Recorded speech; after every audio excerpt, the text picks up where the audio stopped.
del mundo. Radio Martí en SoundCloud. Radio Martí. Cubriendo toda la isla con las noticias más importantes de Cuba y el mundo. Radio Martí, por los 1180 AM, por nuestras frecuencias de onda corta y a través de martinoticias.com. Radio Martí, siempre contigo. Radio Martí presenta Washington al Día.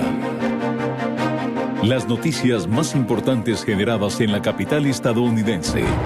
Las decisiones de la Casa Blanca, el Congreso, secretarías y el impacto en las políticas de Cuba, Venezuela y Nicaragua. Washington al Día, con el destacado periodista Janoy Martínez.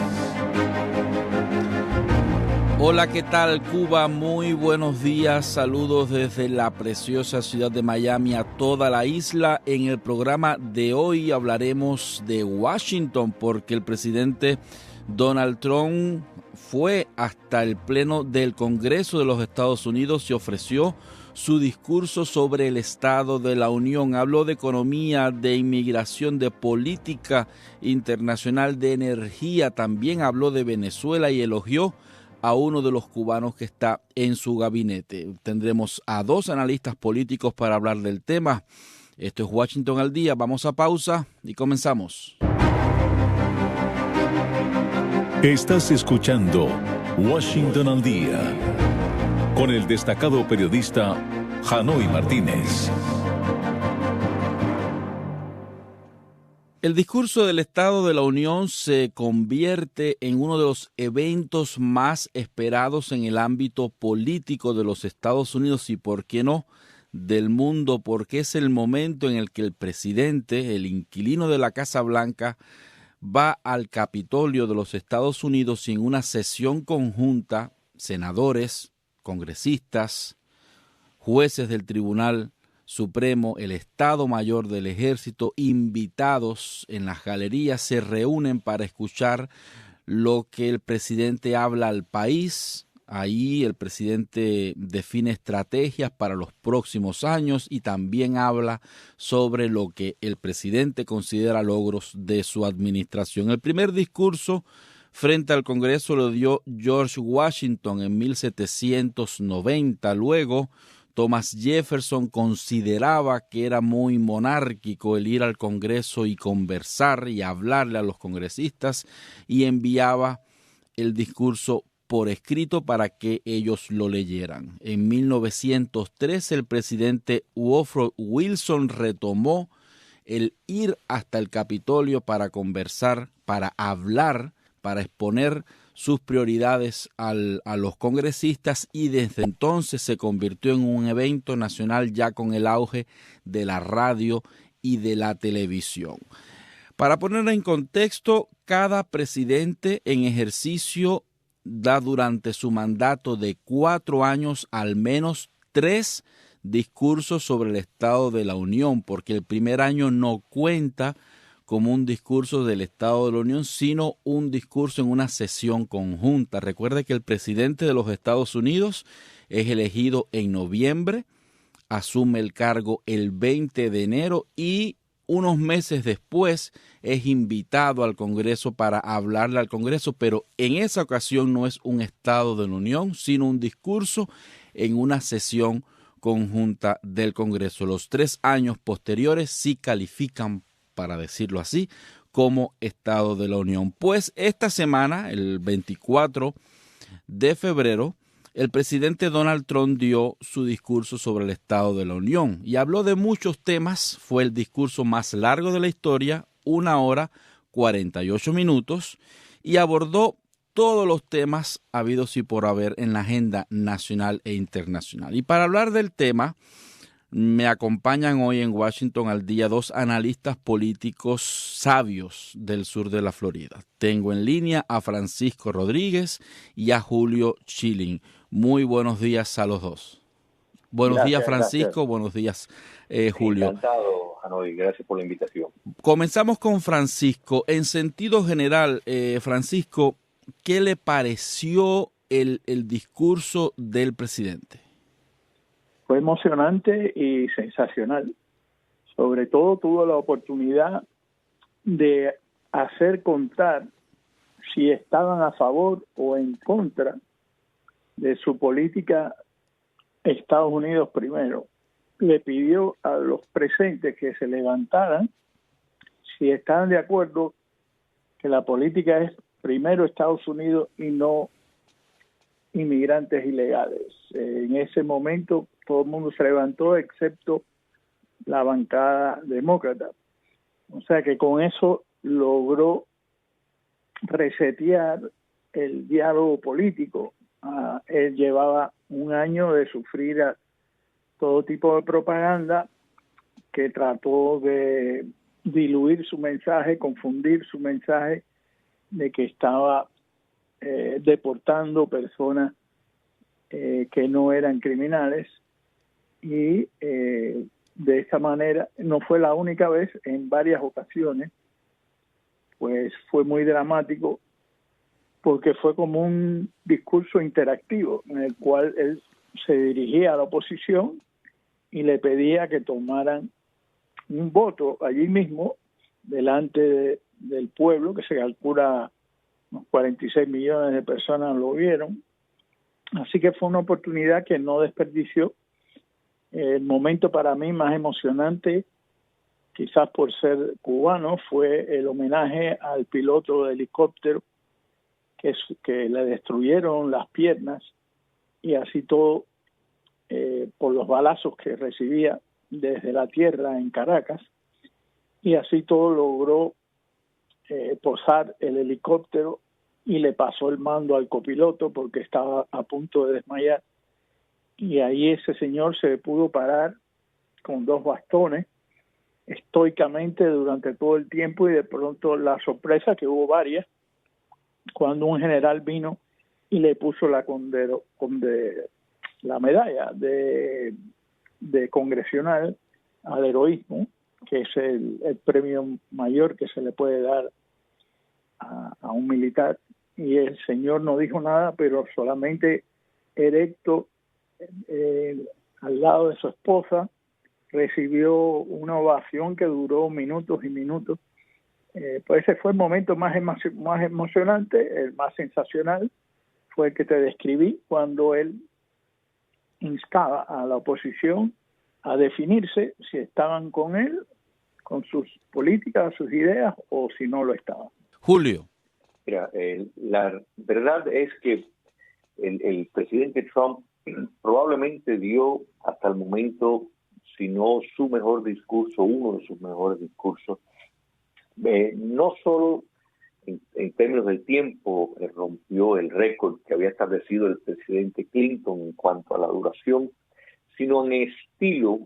El enfoque fue llevar el mensaje de los éxitos que transcurrieron durante este primer año, que la óptica que uno siente que ha pasado mucho más tiempo por la magnitud de todas las cosas que se han logrado. Coincido con la explicación de Francisco en cuanto a él estaba cargado de emoción, pero el presidente, como todos los presidentes modernos que utilizan este momento para promover una visión, el presidente estaba como celebrando el hecho de un heroísmo reencontrado. O sea, esa entrada de que en este momento no hay rehenes estadounidenses en ninguna parte del mundo, fue formidable, y nos dejó ver que iba a ser un discurso donde la idea del patriotismo iba a ser central, que hasta el enfoque sobre la economía estaba atado a la seguridad nacional de los Estados Unidos y la visión de que este país tiene que ser independiente de determinadas potencias extranjeras. Pero sin lugar a duda, los que estuvieron ahí, el equipo que ganó el campeonato de hockey en las Olimpiadas, fue una sorpresa para muchos, pero para mí fue muy singular la ovación y el destacamiento especial que recibió el secretario de Estado y asesor de Seguridad Nacional, Marco Rubio. Tenemos que tomar en cuenta que ahí estaba el gabinete completo y el presidente Trump tiene personas no solo muy calificadas, sino personas que comparten su visión de hacia dónde los Estados Unidos debe ir.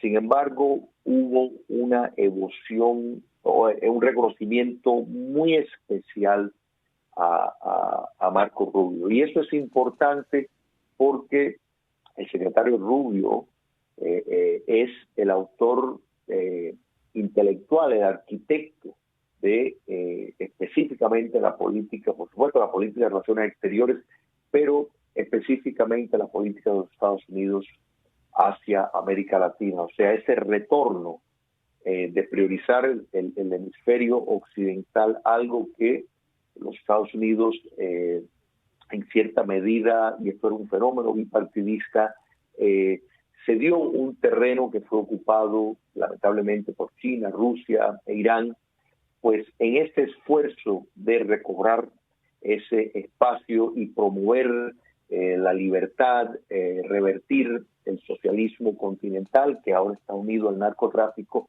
ese reconocimiento a Marco Rubio, en mi apreciación, era algo que ve en esa política como probablemente el activo más relevante y el legado más grande que esta administración puede dejar a los estadounidenses, pero también al mundo y muy particular al continente americano.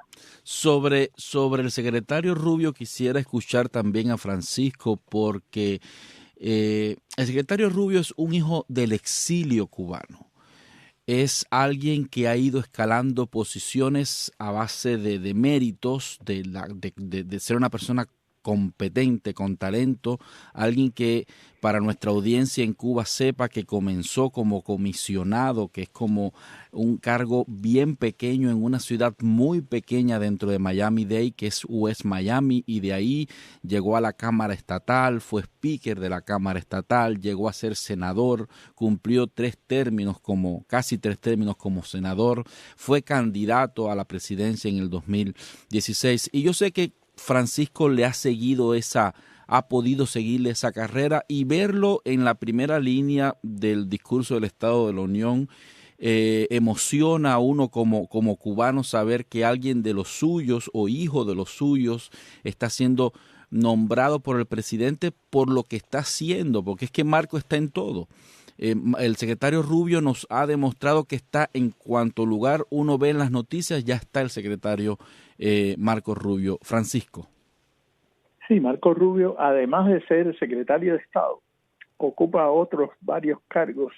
El más importante es el jefe del Consejo Nacional de Seguridad. Desde la época del famoso Henry Kissinger, ningún individuo había ocupado esos dos cargos simultáneamente.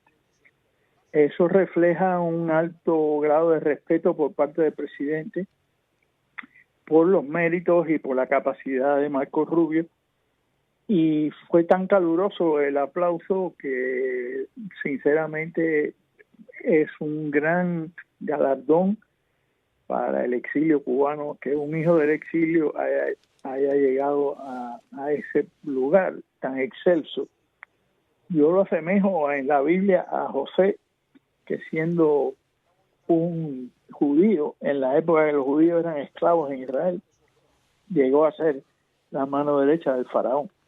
Así que en este momento tenemos un hijo de cubanos como mano derecha de la persona más poderosa del mundo en este momento. Hablando sobre los temas de los que el presidente conversó en el discurso sobre el Estado de la Unión, él hizo mucho énfasis en la parte económica y en la parte de inmigración.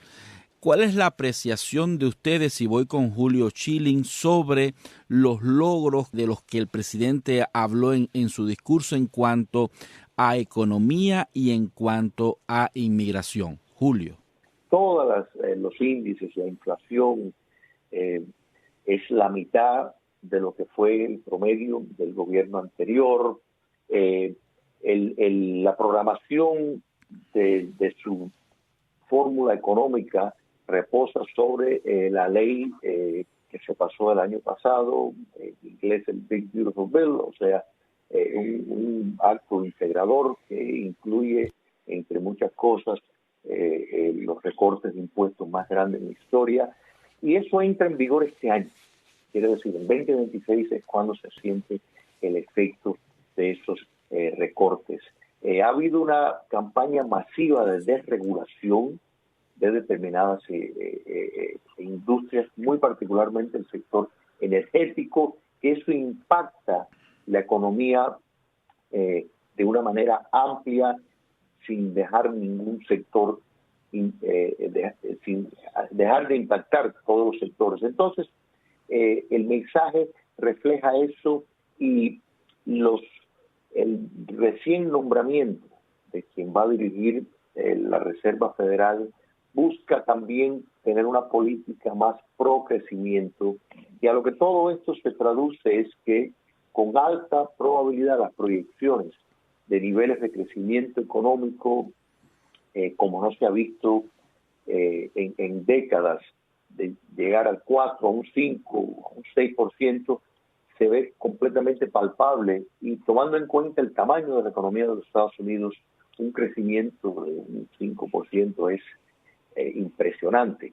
Y el enfoque también podemos decir es en promover un capitalismo popular en el sentido buscando beneficiar mayormente a la clase trabajadora, a la clase media, por medio de incentivos, no solo en la producción, sino en la adquisición de propiedad, medidas para evitar especulaciones por mega corporaciones en la adquisición de propiedades, que eso tiende a dejar fuera del mercado a particularmente familias jóvenes que están empezando. Así que aquí vemos un concepto completamente diferente, que rompe el patrón y busca enfocar la economía unido a los aranceles, que es una otra fórmula para no solo proteger la industria doméstica, sino elevar los salarios de trabajadores sin títulos universitarios. Todo esto es un enfoque que busca fortalecer esa clase media que ha sufrido tanto con el traspaso de riqueza de industrias que ha ido a China y a otras partes de Asia. Francisco, en cuanto a la emigración. Bueno, la inmigración es la piedra angular de la política de Donald Trump desde la primera vez que se postuló, ya en el año 2015. Él fue el primero en llamar atención a lo que estaba sucediendo. Hoy ya nos parece normal hablar de que se debe impedir la inmigración ilegal, pero en aquel año él era el único que lo enfatizaba a ese grado. Y mandó a hacer la primera muralla, que ahora fue que la pudo completar. Eso era una idea nueva, no se hablaba mucho de eso. Y después de ahora, en su segundo término, ha logrado llevar a cero la inmigración ilegal. Definitivamente es un gran logro para él, por todos los efectos nocivos que tiene para la economía y para la seguridad nacional. Una invasión literalmente de 10, 15 millones de personas que se añade a los que ya vivían en Estados Unidos ilegalmente, y causa que no había un Estado de Derecho, no había soberanía nacional, cuando cualquiera puede entrar como Pedro por su casa. Entonces, definitivamente es un área en que se le ataca ahora, porque se le acusa de que el Departamento de Inmigración está cometiendo desmanes, y eso se debe básicamente a que por falta de cooperación con la policía de algunos estados y ciudades, no le queda otra al Departamento de Inmigración de Estados Unidos que salir armados a buscar a delincuentes inmigrantes ilegales, pero que han causado graves daños a la población por sus crímenes que van hasta asesinatos. Así que también el tráfico de drogas ilícitas también tiene mucho que ver con la inmigración, y eso ha sido uno de los grandes motivos por los cuales sacaron a Maduro, porque era un narcotraficante, y se ha metido Estados Unidos a apoyar al gobierno mexicano para que vaya atrás de los grandes capos, como ocurrió en esta semana. Así que la inmigración era necesario que él pusiera bien claro si estaban de acuerdo o no los miembros de la oposición demócrata, levantándose o quedándose sentados, si la política de Estados Unidos debe ser, primero, prioridad para los ciudadanos americanos y no para favorecer a personas que rompieron la ley viniendo de fuera sin permiso. Para nuestra audiencia en Cuba, converso con Francisco Rodríguez y Julio Schillen, analistas políticos, sobre el discurso del Estado de la Unión del pasado 24 de febrero del presidente Donald Trump en el Congreso. Si de algo podemos estar de acuerdo los tres, es de que el presidente ha cumplido muchas de sus promesas de campaña, y es lo que ha pasado en este año y medio. Y eso es lo segundo, que ha sido solo año y un mes, no año y medio, año y un mes, y parece una eternidad por tantas cosas que han sucedido. Les pregunto, y comienzo con Julio, ¿qué le faltaría al presidente para lograr en los 3 años que le quedan en la Casa Blanca? Le faltaría aportar a lograr la libertad de Cuba, ver una transición democrática en Cuba, ver una transición democrática en Venezuela, ver en Nicaragua un cambio de régimen para también transitar hacia una democracia, y en América Latina ver a regímenes liberticidas como China comunista, Rusia, Irán y Corea del Norte salir de las Américas. Yo creo que eso en los Estados Unidos, luego insisto, no le dio la importancia a sus vecinos del sur que merecía a través de los años, y es la hora de recuperar ese terreno.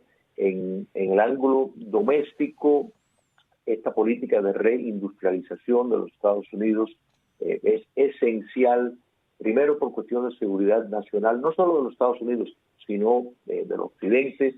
El mundo libre no puede estar rehén y depender de una potencia como China comunista para sus antibióticos, para sus equipos médicos y determinados materiales esenciales para la alta tecnología. Es demasiado el riesgo. Hemos visto una reversión del socialismo cultural, que es muy importante porque esa es la metodología de cómo en democracia el marxismo ha logrado avanzar. Eso se está revirtiendo en gran medida, a pesar de que solamente lleva el segundo término del presidente Trump un año.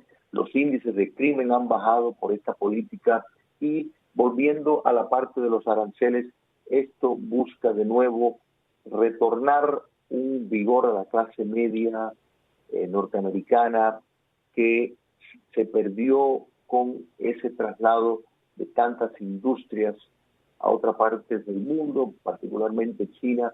Esto ya busca un enfoque que, para cerrar la idea, y esto fue una de las cosas que mencionó el presidente, un abrazo de los valores cristianos de este país, es retornar a su base. Los Estados Unidos se fundó bajo ese eje de los valores judeocristianos, y el excepcionalismo norteamericano tiene su raíz en eso, y el presidente claramente hizo una alusión a eso ayer, y vemos esta corriente también en muchos países europeos. Así que el Occidente está recobrando su naturaleza, y ese es un legado de lo cual no solo los estadounidenses, sino todos los ciudadanos del mundo libre pueden agradecer. Francisco, en un minuto, ¿qué le falta por hacer al presidente Trump? ¿Qué debería hacer en los próximos 3 años que le queda en la Casa Blanca? Bueno, derrocar el régimen de los ayatolás en Irán, diría yo, además de lo que ha dicho Julio, llevar a buen puerto todas las iniciativas que ha comenzado. En realidad, ya yo estaría satisfecho. No es necesario que haga mucho más, sino simplemente llevar adelante el auge energético en Estados Unidos para que la inteligencia artificial se pueda nutrir de estos centros de datos que necesitan mucha energía, continuar la edificación de la Marina de Estados Unidos con la construcción de nuevos buques, continuar con el plan de salvaguardar al país desde el Polo Norte con esta cohetería que sería capaz de detener cualquier misil soviético o chino, y en términos generales continuar defendiendo la cultura de Estados Unidos contra los ataques del marxismo cultural, como ha explicado también Julio Schilling. Muchísimas gracias a Francisco Rodríguez y a Julio Schilling, analistas políticos, por acompañarnos hoy en Washington al Día para hablar sobre el discurso del Estado sobre el Estado de la Unión del presidente Donald Trump el 24 de febrero en el Capitolio de los Estados Unidos. Soy Hanoi Martínez y les deseo feliz jornada.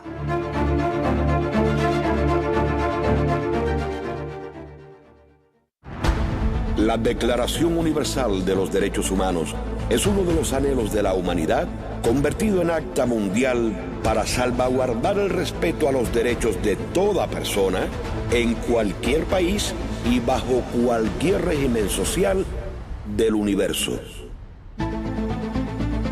Nadie podrá ser arbitrariamente detenido, preso ni desterrado. El acta de la Declaración Universal de los Derechos Humanos fue aprobada en el seno de las Naciones Unidas el 10 de diciembre de 1948. Y la República de Cuba fue gestora, firmante y fundadora de este documento.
La Declaración Universal de los Derechos Humanos es uno de los anhelos de la humanidad convertido en acta mundial para salvaguardar el respeto a los derechos de toda persona en cualquier país y bajo cualquier régimen social del universo.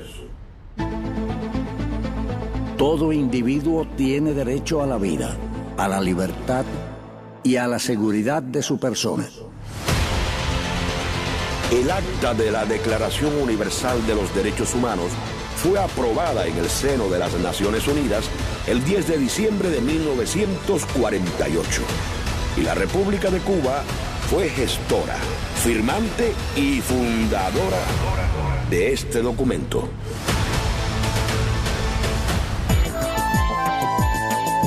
Radio Martí transmite ahora mismo en onda corta en los 11.860, en los 11.930, en los 13.605 kHz y a través de martinoticias.com.